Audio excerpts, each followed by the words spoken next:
One Punch Man Season 2 OVA 2, Fishing with the Old Boys. And this was great. I really enjoyed this one. It's not like the most exciting OVA, but it does have a lot of enjoyment to it. I mean, we've got Silver Fang, we've got Atomic Samurai, even Moomin Rider shows up, but it's mainly just focusing on the quote-unquote old boys, even though Atomic Samurai is like 37. But I guess that's the whole thing about him. He's like an old soul or something, and people think he's way older than he actually is. He's like a young master, but let's get into it. So apparently it's been 1 week since Boros' invasion, and we're catching up with Silver Fang and Atomic Samurai, who are just chilling, talking about stuff, and fishing. And this is awesome because this is like one of the more nuanced, established friendships within the series. Like, we haven't really gotten too much into it yet, into what we've seen so far with like the manga and the anime, but this relationship will go deeper once we get past the Monster Association stuff. But it's awesome because like Silver Fang truly respects Atomic Samurai, and Atomic Samurai truly respects him, which is why they have such a good friendship here, which is rare for both of them because they're both so strong. And we've seen that like when Atomic Samurai met Saitama, like he knocked him away and he's like, I only respect the strong, which was of course ironic. But Silver Fang is one of those strongs that he respects, and they both have, you know, a lot in common. They're both masters of their individual disciplines, and they have disciples and whatnot, something that they should talk about in this OVA, which I'll get into. But they more so like reflect on the whole incidents with Boros at first. And this is pretty cool because we're getting like some insight into the aftermath of like a dragon level fight with both of these guys. And Atomic Samurai, rightfully so, asks, he's like, hey, are you okay? Because like you really got smacked hard by that dude. Because like Melzergard even thought that he killed Bang, like with that shot. And Silver Fang's like, nah, you know, my body was getting soft. I needed the jolt. I could have used an even harder workout. So that's pretty cool. It's giving us some insight into like Silver Fang, while he did get mollywopped pretty good, he still wasn't really at his limit. And that was like a dragon level guy. So like showing you like how ridiculously powerful Silver Fang is even at the age of 82. Like he even says that like Father Time is catching up to him, but it's really not for like a superhuman like him, because he says like he's getting winded after running several dozen kilometers or something like that, which is insane. So yeah, we already know that he's outrageous. He's just further showing that here. And when he says the line about could have used an even harder workout, like he gets this like aura intensity about him, and it like causes like waves in the lake that they're in, and it scares away the fish.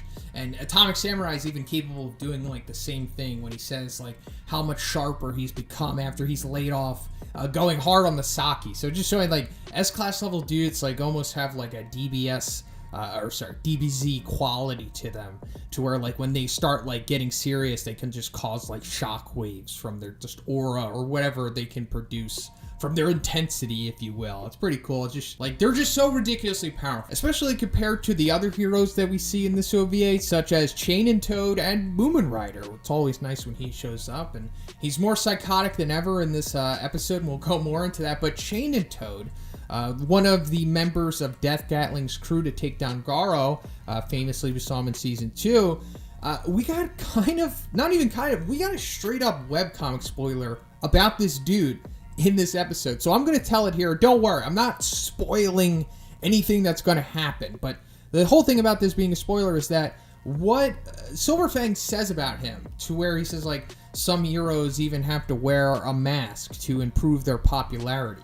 More so commentating on like what's going on with the status quo of the heroes and everything, and I'll go more into that. But the whole thing about him wearing the mask, the Toad mask that he wears to improve his popularity, that's not revealed until like way later on in story, after the Monster Association arc in the webcomic.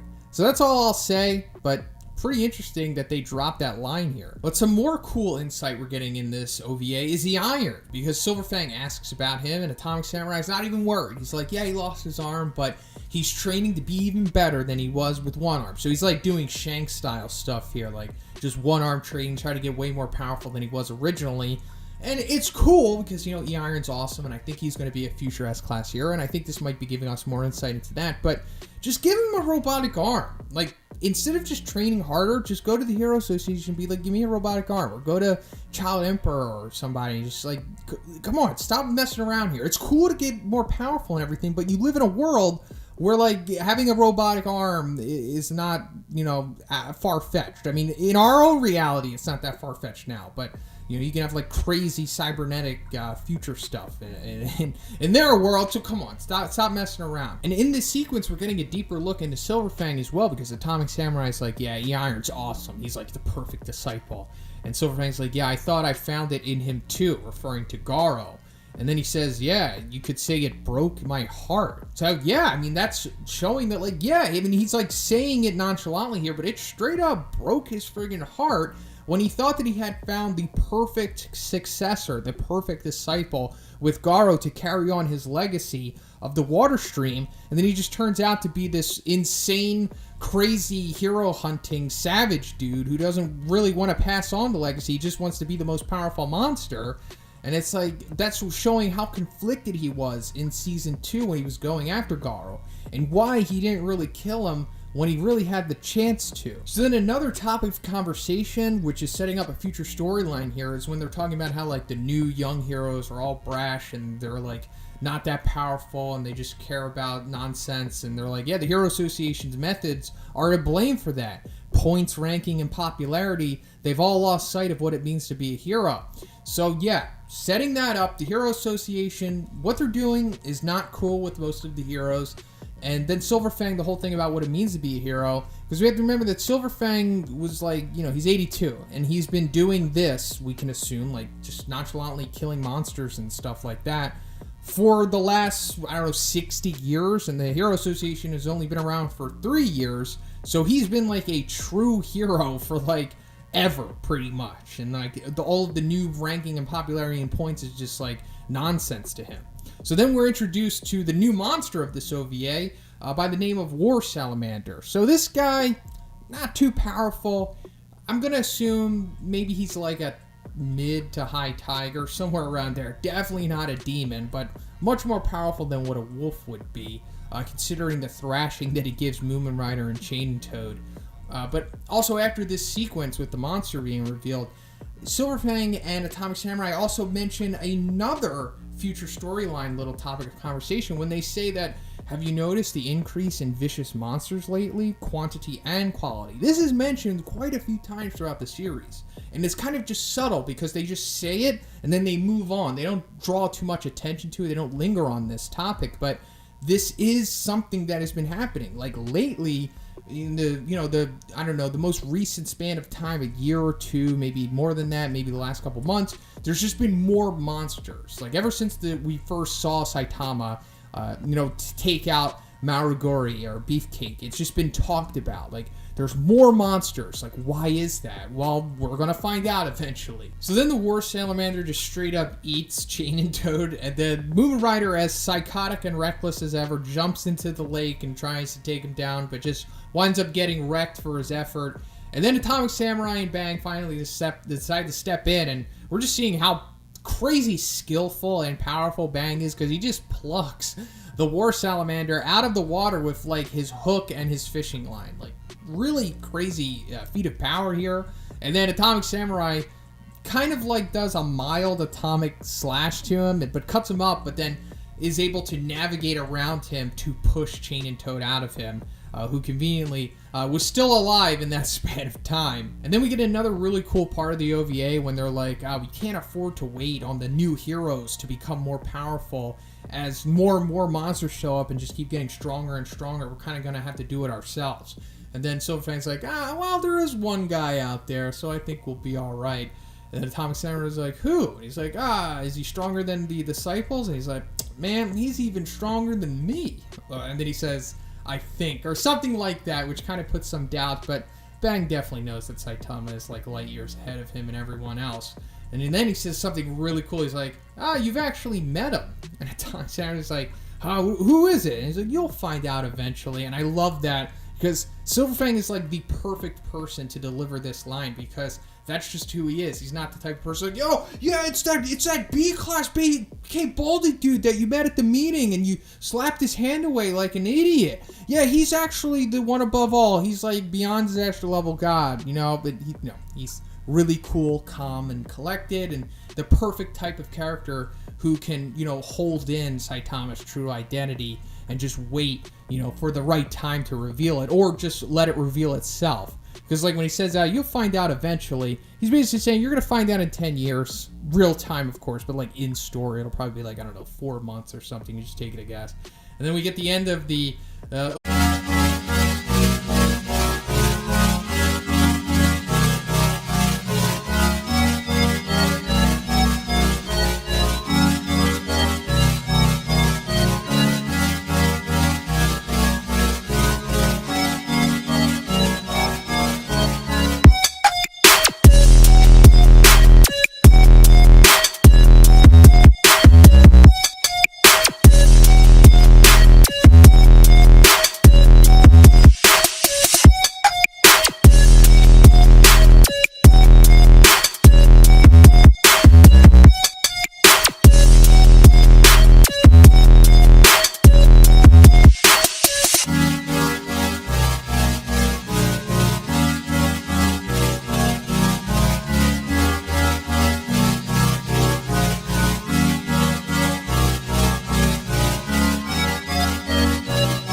he's like, oh, my back's killing me. And Atomic Samurai's like, I'll let Okama Itachi give you a massage. And he's like, Okama, I think I'll pass. So, yeah, that's clearly Bang being, canceled Bang. Bang Silverfang is over party, hashtag on Twitter. But yeah, that's pretty much it for the review today, guys. Let me know what you thought about this one. I really enjoyed it. I hope you did too. And if you liked the video, please give it a like. I also have a Patreon. It gives you access to a weekly Q&A. And if you haven't already, please subscribe as well. Have a great